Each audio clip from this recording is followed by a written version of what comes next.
Alrighty then. This is Corey's Datapad talking about we need to talk about Wookieepedia and YouTubers. Oh boy. I'm a Star Wars YouTuber, which means I exclusively deal with very high stakes topics. And a few days ago on Reddit, wait, don't turn off the video yet, there was a topic on the Star Wars Expanded Universe sub posted by a user which basically questioned how positive or useful both Wookieepedia and lore channels like this one are, whether they're able to properly disseminate information, or if they're just functionally replacing people actually engaging with the source material. That is a great question, and I feel like there are a bunch of people that would not engage with the source material and just hear everything secondhand. And whether that's a good or bad thing in either direction. I have a lot of thoughts on this, so we'll start with Wookieepedia, and then we'll get to lore YouTubers. Oh, we'll really get to lore YouTubers. You really think someone would do that? Just go on the internet and tell lies? Yes, Buster, they would. And yes, they would. So, I mean, if you've got a trustworthy one, it is a good way to compact the information down into digestible formats for people when the expanded universe is as big as it is. And especially to discover information that is in some more obscure material that otherwise you might not be able to find. Before I get into this, I want to acknowledge we are dealing with something incredibly low stakes here, that being people's understanding of fictional Star Wars lore. But I do want to talk about this a bit, because there's a lot that was said in the comments of that thread, which I agree with, and which I'll probably link in the description, unless that's considered some kind of brigading, I don't know. But first, to generally address the idea of Wookieepedia, or... Is it low stakes? I mean, the actual topic is low stakes, but I have found that a lot of things that I've experienced through Star Wars fandom stuff and things like this speaks to a greater, wider issue with people engaging with content that is all secondhand information and is a bunch of it's not correct. And this can be said about other topics too. So it's probably also a thing that could relate to that.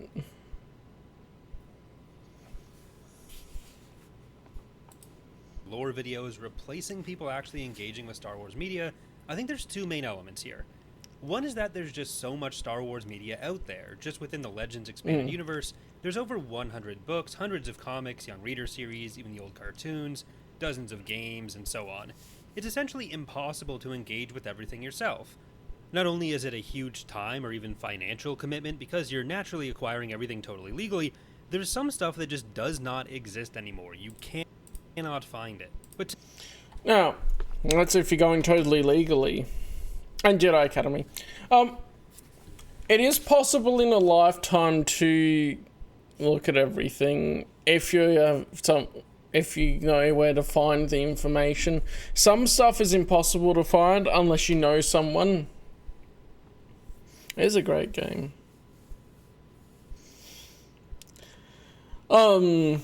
I would say it's possible to get most of it. There are some things that you had to be there for, like Star Tours would be a thing that you had to go and experience Star Tours to get the proper experience of it. And so otherwise your only information is to get stuff. But that's when you're starting to go really, really, really obscure. Other things like hyperspace short stories that you can't access legally anymore because StarWars.com doesn't have them on the website anymore, people have preserved. And I need to remember to put 2 short stories up this week because I forgot to put a short story up on my website next week. But that is also a thing of that I'm going to do on my website, is preserve some of the stories so people can read them if they want on the website rather than just getting sent a file. And yeah, I figured that out. I've managed to... there are some things that are so obscure, like a small comic on marketing for cereal, that I managed to find it, I think it was, in the end. And then it was just oh, this was really just not much of a muchness. So there are things that you go, well, is it important to get? Because, Oh, why did I open that version? Open this one. Some of that goes, well, do you care enough about it? It was X-Wing, New Republic era, Rogue Squadron. I forget what the serial was called now. I don't know if I'm looking at it. Anyway, yeah, that sort of stuff is like, to the person that is a super hardcore EU fan, you want to find it, but if you want to read the stories and experience the expanded universe, you really don't need to find some things that are that obscure. Other stuff is like, well, they never reprinted Young Jedi Knights or Junior Jedi Knights.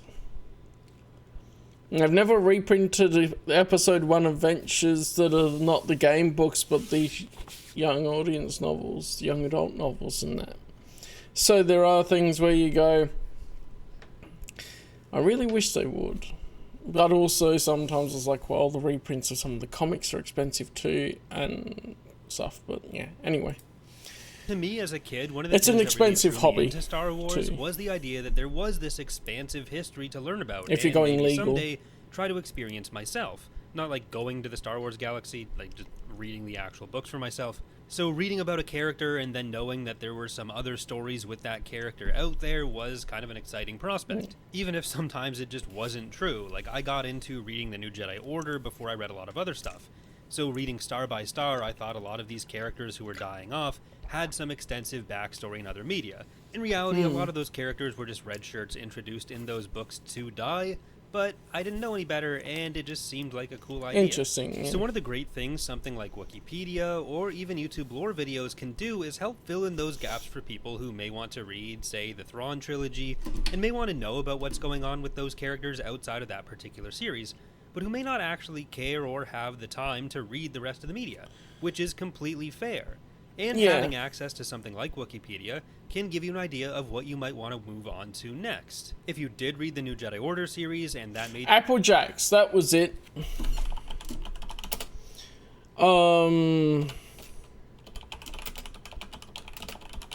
Which I've used Wookieepedia as a resource just to know what it was. But it was the Applejacks Rogue Squadron special. And I found it, and it was reprinted in a digital edition by Marvel Comics.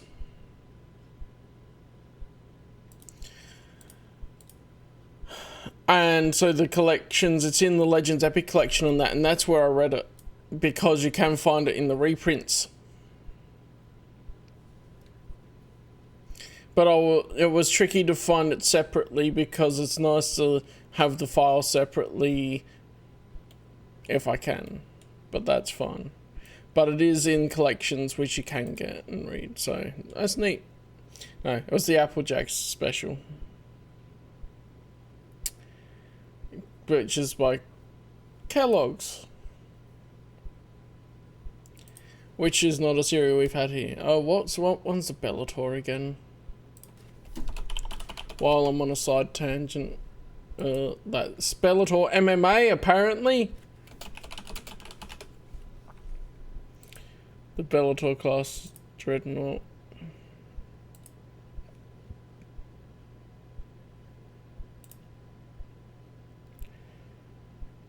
Where's it in? The Dark Empire source book. Dark Empire 2. First appearance retcon. Wait, how does that work? This is where it's handy too. Because you do find the bare bones of the information, and then if you want to know the actual details, you go into it. Here's an example of it. You're looking at the Bellator class Dreadnought. Wookieepedia will have mostly accurate information, but as I've read things firsthand, I have found that stuff is off on the second pick.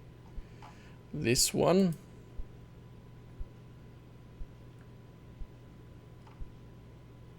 Oh, the one with the officer. Hang on.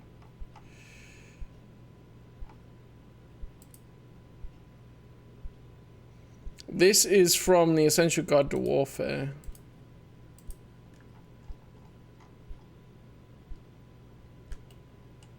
That is a young Paleon, by the way. It's in the background, yeah. But also, yeah. Oh no, it's not. But why my brain at the moment? Kendall, Ozzel, and Firmus Piet in front of a nifty view. It looks like what you would imagine to be a young Paleon, but it's Admiral Ozzel and Firmus Piet with a mustache. Because did Ozzel have a mustache? Oh no, Ozzel had the mustache. Never mind. I'm getting things all mucked around. But that's a point too where Wookieepedia is a great resource to just reference something quickly as well if you know it. But it's like, there's so much information to get it straight. The main parts of it are like, okay, I can look it up. Or to find informations on release dates or whatever. For my timeline, I use Wookieepedia to reference the release dates of books and that sort of thing. It's handy. Yeah, it's good design. You a big fan of Belinda Calenda and you wanted to know what else went on with her, then you'd be able to learn that you can either read the Corellian trilogy or you can just watch a lore video that explains her background. Although I don't actually think anyone has made that particular lore video yet. The other element is that sometimes collecting this information and relaying it the way a Wookieepedia page or a lore video often will can lead to the perception that things were a lot more planned out or connected than they were in practice as the media was released. Kind of like the perception I mentioned that I had after reading the New Jedi Order earlier than other things, especially Star by Star. And I do think this can have some negative impacts on fan discourse, and I did a separate video about that before, but I don't think any of that invalidates Wookieepedia or lore videos as a tool, or most importantly, a source of entertainment. Because after all, this is about people's ability to enjoy a media franchise. There's absolutely nothing wrong with enjoying learning about the Praji family, but having to do it out of a Wookieepedia article, or even just a lore video because you don't have a copy of the Tinker Tailor Soldier Praji article, something which is basically gone from public existence. Like many Star Wars lore sources, that article is almost impossible to find even if you do want to read it. Not completely impossible. Not completely impossible, yeah. But more effort than any reasonable person should want to put in. That's the thing as well. It's like, if you know me, I'll share a link with people with stuff. But I'm just going to say that now. I'll share the link with the details. But if you don't know someone that's like a hardcore EU fan that will share that stuff with you, it's not going to be easy. And it's like, do you care to find that one article, one in-universe article? Probably not. It's like most people will be like, reading the novels and comics is already going to be a huge commitment.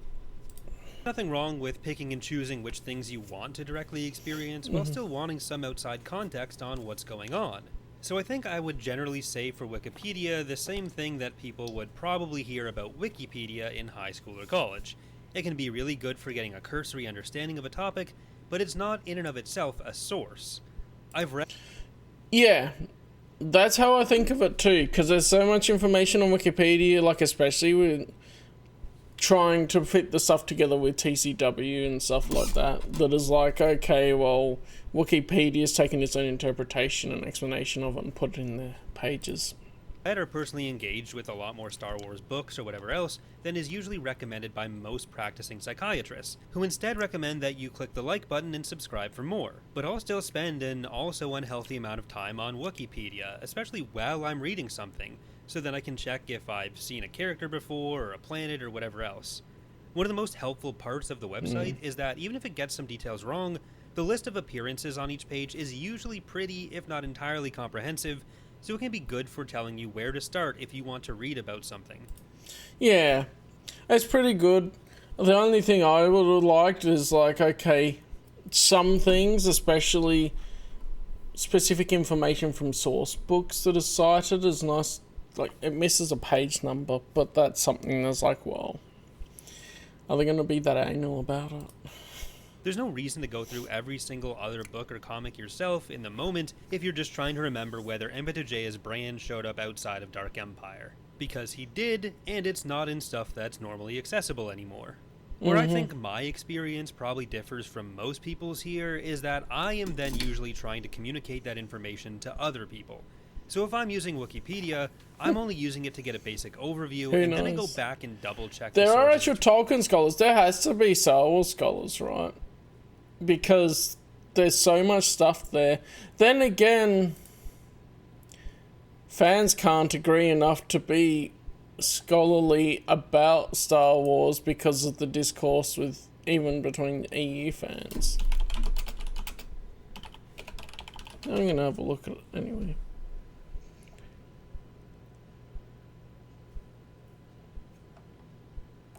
Oh, I think people have self-titled themselves that. Otherwise it comes up with, here, a scholar. And literally it's just the definition of a scholar.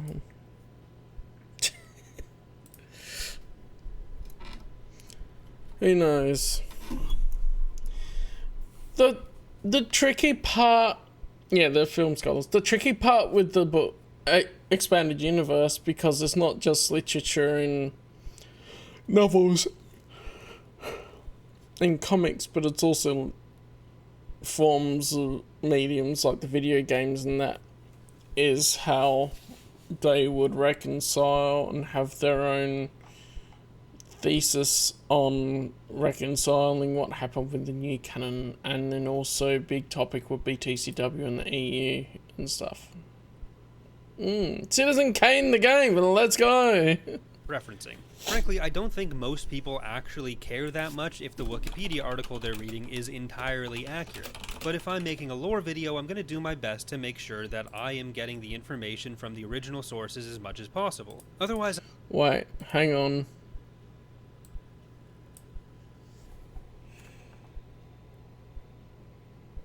Oh, okay, it's... Citizen Kane 64, a faithful recreation of the titular Orson Welles film. Experience exhilarating 3D worlds and find out the secrets of Charles Foster Kane. On Itch.io.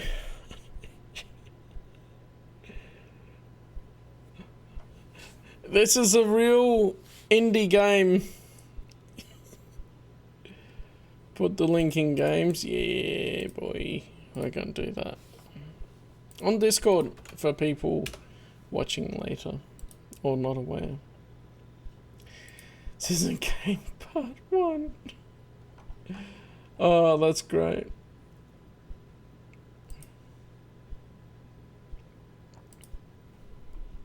Yeah, they must have. I might From just what I've end seen up of it. propagating a pre-existing mistake instead of making my own original mistakes, which I do all the time as well. So aside from some stuff we'll get to at the end of the video, I'm not exempting this channel from being incorrect about lore. I do make comments in my videos about times where I think Wookieepedia has a mistake in what it's trying to communicate, but I can only really do that because I am checking Wookieepedia when starting a lore video, either to make sure I'm remembering stuff correctly, or to direct me towards elements I may not have known in the first place. But those Wookieepedia mistakes are there. For one example, which I didn't ultimately cover in a recent video, I spoke about the Almas Academy in my video on other Jedi councils. Wookieepedia says it has a 7-member council. In my video, I said 6. This is because the Wookieepedia article mentions the guy visiting to recruit the Amish Jedi into the Clone Wars as being an emissary of the main Jedi Temple in a council position, when he's just a guy talking to them in that specific situation. So that 7th member doesn't actually exist as a member of the council. It'd be like saying Anakin, Obi-Wan, and Qui-Gon were council members in Episode 1 while reporting in. So there's plenty of situations where people will have their own interpretation of what's going on, and that ends up being put as lore on Wookieepedia. And as a probably broader problem in online fandom, any line spoken by a character in any kind of media is taken as verbatim gospel truth. The idea of sometimes people lying or just being wrong about something is treated as a plot hole, so anything that someone says is treated as direct lore, and then if it's just repeated in a factual manner in a Wookieepedia article, people don't really have the context to know where that came from. The most annoying of at least something like this for me is if you go on the Supernatural wiki and you look at the titles and aliases section for each character, it's a list of everything anyone has ever referred to that character as. So instead of just being an insult that Castiel used to distract him, Lucifer has the official alias of ass butt. This That's great. Gotta love it. But that's, yeah, he's right. And there's a lot of things that you wouldn't... Yeah, great big bag of dicks. I'm glad I paused on that.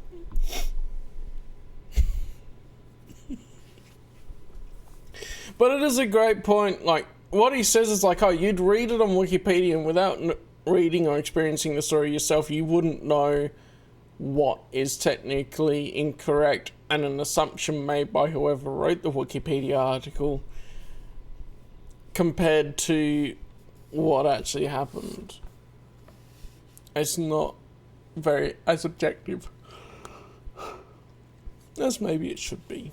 is all pretty innocuous, and that last example is probably just me being overly pedantic about what an alias is, but fan misinterpretations can easily happen, and then, since a lot of people get all their information from something like Wookieepedia, they have no reason to think it could be wrong. Yeah. On top of doing this channel, I run an Empire at War mod called Empire at War Expanded, and when working on that, we draw from pretty wide corners of the Star Wars universe. We try to be as consistent with the lore as we can, but we get the effects of this from both sides.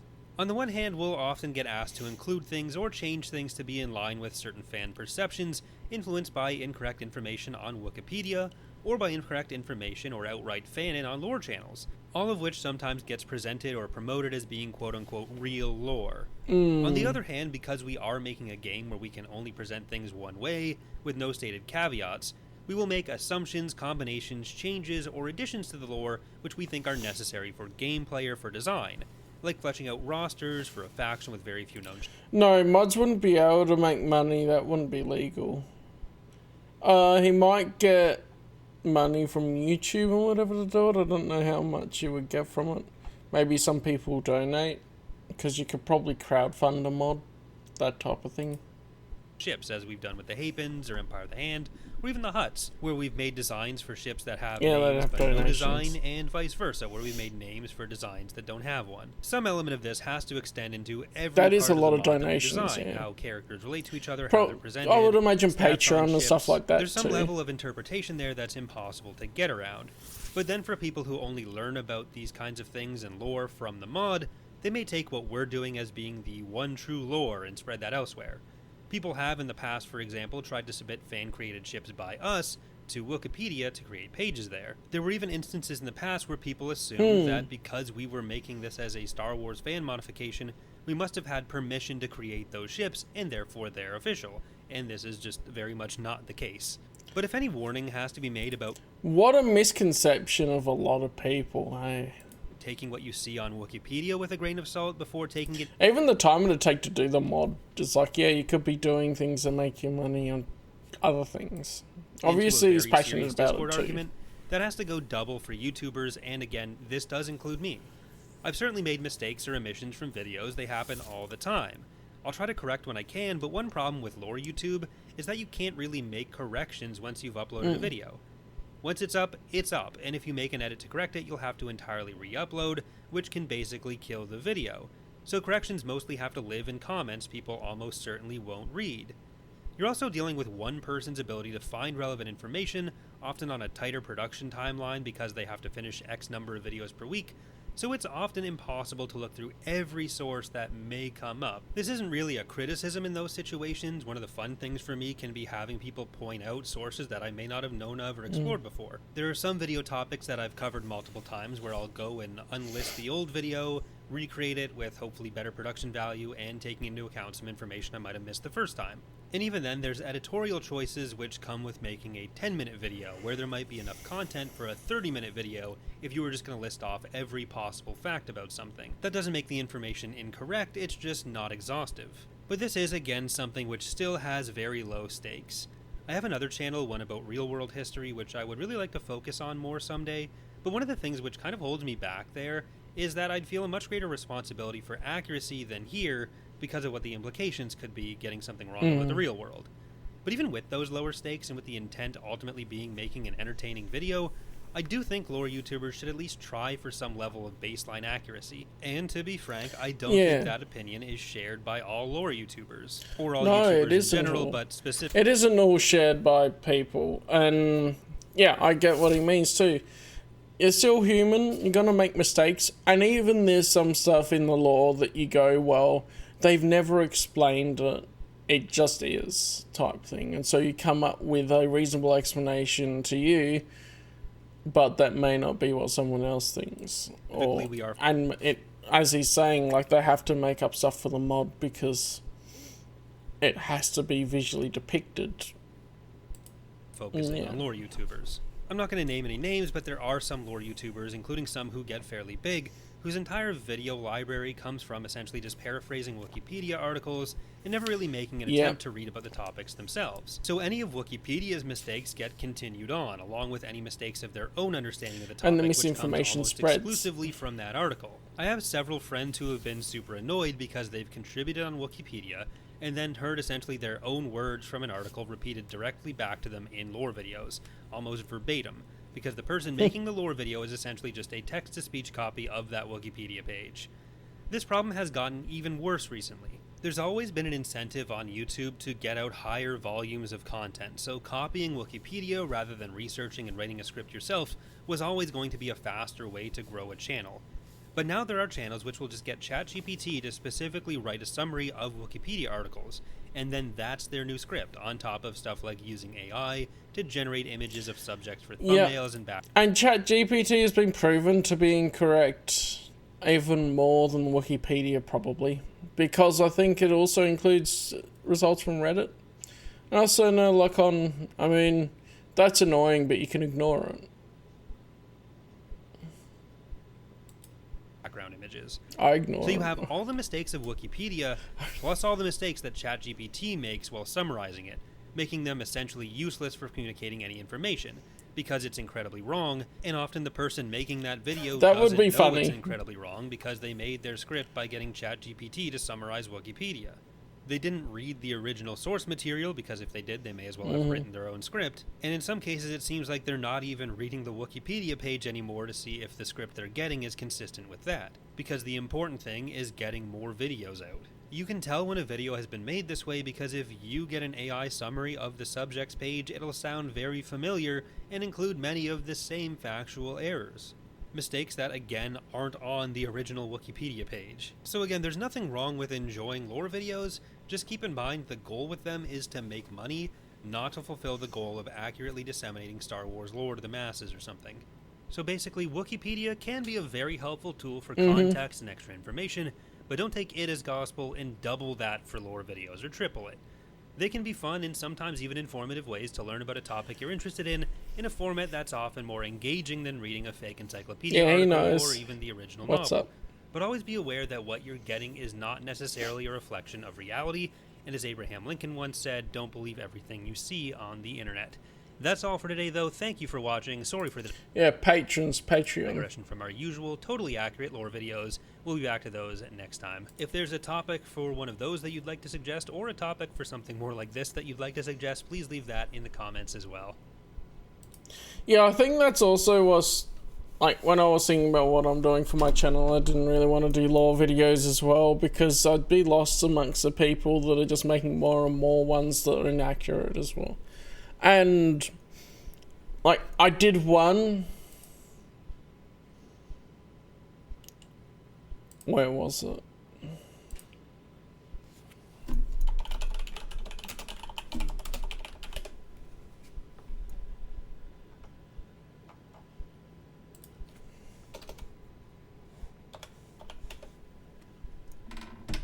It doesn't even come up.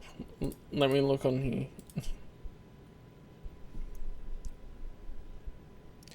Yeah, they demotivate people. It's good to have discussions and stuff around it, I think, but doing actual lore videos, I'm like, they would take way too long to research things thoroughly enough to be sure that I'm accurate to be able to produce videos enough. Yeah, this one. This is like the one lore video I've done. And I got something wrong in it, and I put a comment, because I'm like, oh yeah, I realised afterwards.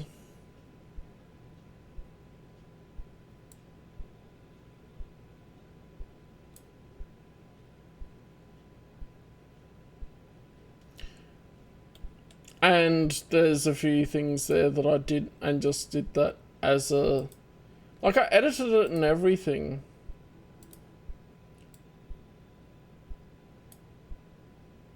And that was written by Kevin J. Anderson. And all of that. And, yeah, the production quality takes a bit. And then researching it properly and scripting it and all that is pretty big.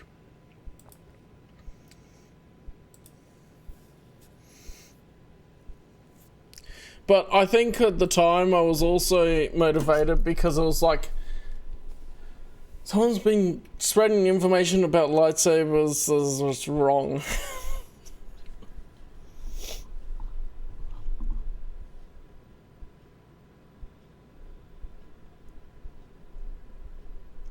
Videos are not the worst. Oh, shorts. The smaller the video, the more likely it is to be inaccurate.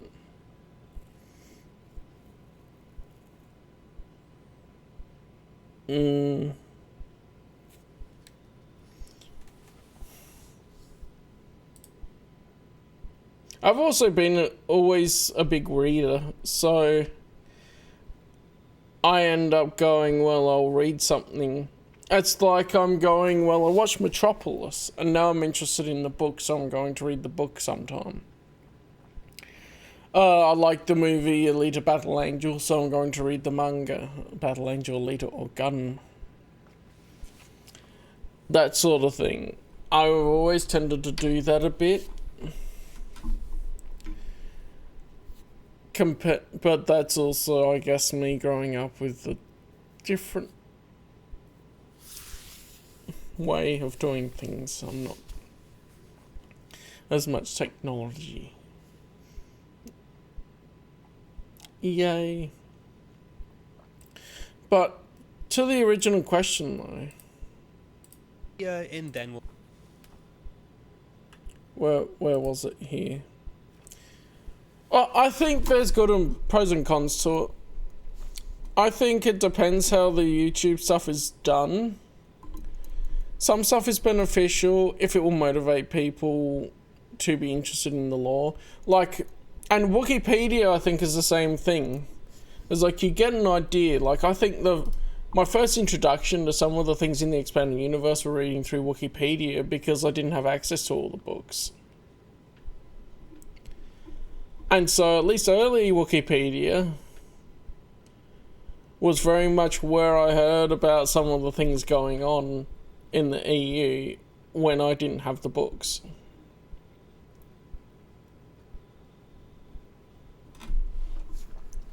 And so in that way it's beneficial, and then it's like, okay, it's a resource to go, they appeared in this, this, and this, and this, and it's good for fact checking.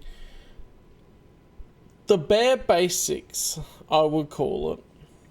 You don't want to fact check and believe everything it says, but if you're going, okay, what's the appearances of this character, that's good. Or what's the release date of this book, that's handy. And that's what I use it for now, is more of that. But overall, I mean, I don't know if I would attribute the bad things in the fandom to just Wookieepedia and YouTube. I think there's more to it than that. But I think there's been a lot on YouTube that is harmful for the fandom. And has been harmful for the expanded universe because the efforts to continue the expanded universe have been affected by drama on the internet and on YouTube and that sort of thing. So thinking about it in that way, yes, YouTube has been harmful for the EU. With that being said, we don't know what kind of quality we'd get if it was continued, but that's a separate topic to that whole thing. But I've seen stuff like that happen multiple places, not just YouTube.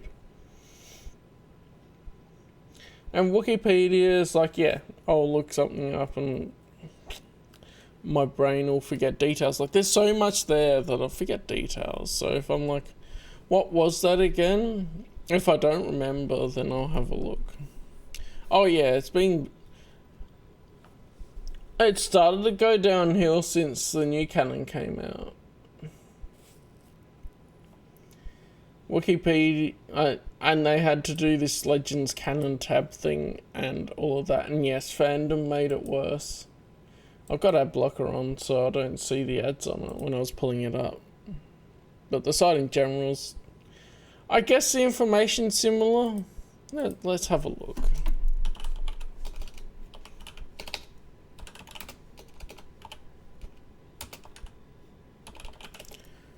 It was starwars.wikia.com.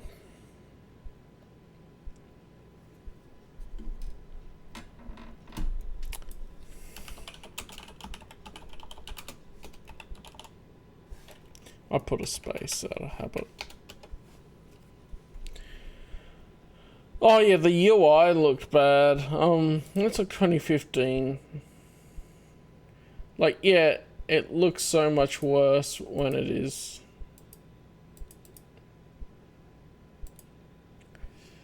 When it went to fandom.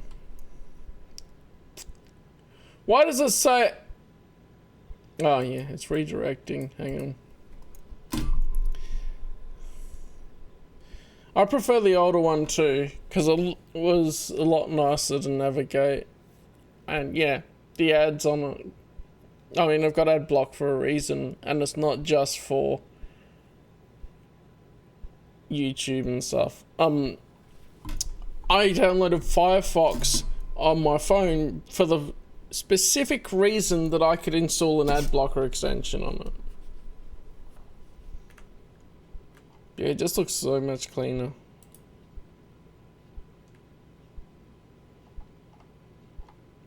And yes, that's 2015.